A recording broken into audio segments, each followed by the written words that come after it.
আজ একসাথে দুদিনের ব্লগ শেয়ার করব, তবে এখন বেরোই লেট হয়ে যাচ্ছে। কলেজ পৌঁছাতে দেখলাম চিঙ্কি, মিঙ্কি আর এই যে পিঙ্কি, তিনজনেই আমার জন্য ওয়েট করছে। তো সবাই একসাথেই ক্লাসে ঢুকলাম, আর ক্লাসে আমার সাথে কি হয় সেটা একটা ছোট্ট ঝলক তোমাদের দেখাই। এমনিই আমি কলেজ যাই না, যে কদিন যাই এরকমভাবেই জ্বালাতন করে। আজ আমি খাবার ক্যারি করেছিলাম ওটস আর তার সঙ্গে এবিসি জুস, তবে আমার খাবার দেখে এদের বক্তব্যটা শুনে নাও।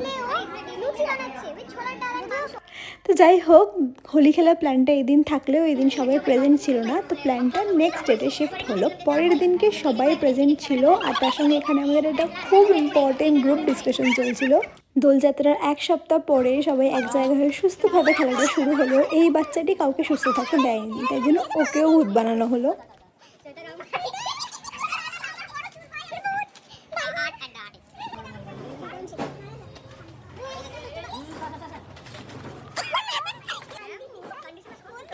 দোলযাত্রার এক সপ্তাহ বাদে যেহেতু সবাই এক জায়গায় হয়েছিল, তাই আজকের দিনেই আমরা খেললাম। হ্যাঁ, সবাই হয়তো আমাদেরকে দেখছিল, কিন্তু তাতে কি, নিয়ম বাধাকে উপেক্ষা করে একটা খুব সুন্দর দিন কাটালাম আমরা। আজ তাহলে আসি, তোমরা জানিও কেমন লাগলো। টাটা।